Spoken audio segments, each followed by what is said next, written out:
right, now the theme of the day, and in fact, the government has decided that there may be an MDR which may come into effect. Now, what this will mean from a UPI perspective, what this will mean from a markets perspective, stocks to focus on. We have with us to discuss all of this Rahul Jain of Daulat Capital. And to start off with, Rahul, great having you. Let me first start off by getting a sense how realistic this removing zero MDR as a provision. How realistic is it? Because there's been just so much debate over the many years on removing this, on not removing this. How realistic is it?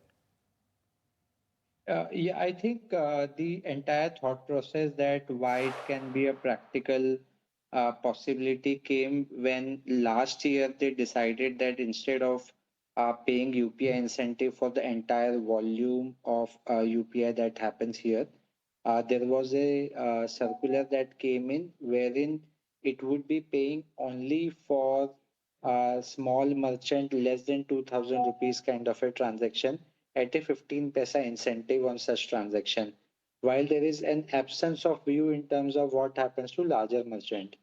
So since that is absent, there has to be some kind of a charge which should come. Currently, there is no such charge, and that's why once this incentive thought process get cleared on what volume, what kind of merchant can be called small merchant, once that definition is defined and last year payouts are made, I think implication of MDR on rest of the merchant can also become clearer.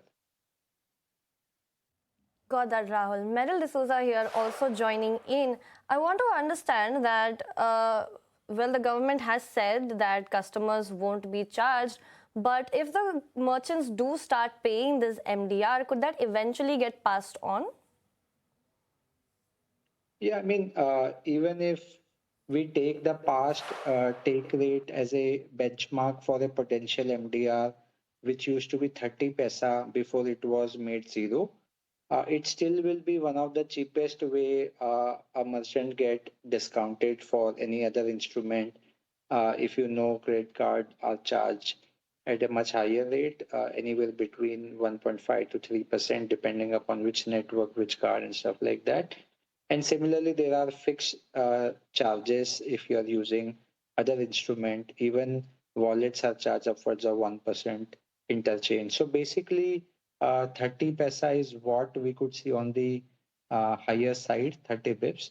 And even if we take that into consideration, because this was the rate before it became zero, it will still be the cheapest mode, and merchant should be okay with this kind of MDR because this would be charged only on larger merchant.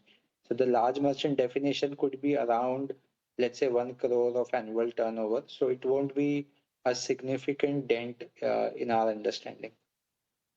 And how does this benefit, Rahul, the handful of stocks that benefit from this, and one of them being paytm, the other one being mobikwik, even a JioFin could well benefit.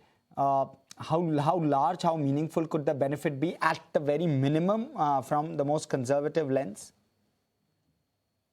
So we did some back of the envelope calculation.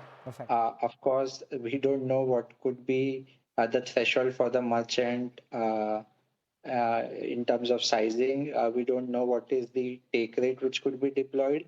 And there is also a calculation basis that how much will be retained by the payer bank and payee bank and stuff like that. And because paytm or mobikwik for that matter will be a TPAP, so they would only be retaining a smaller portion out of that total MDR, which will be charged on a net basis.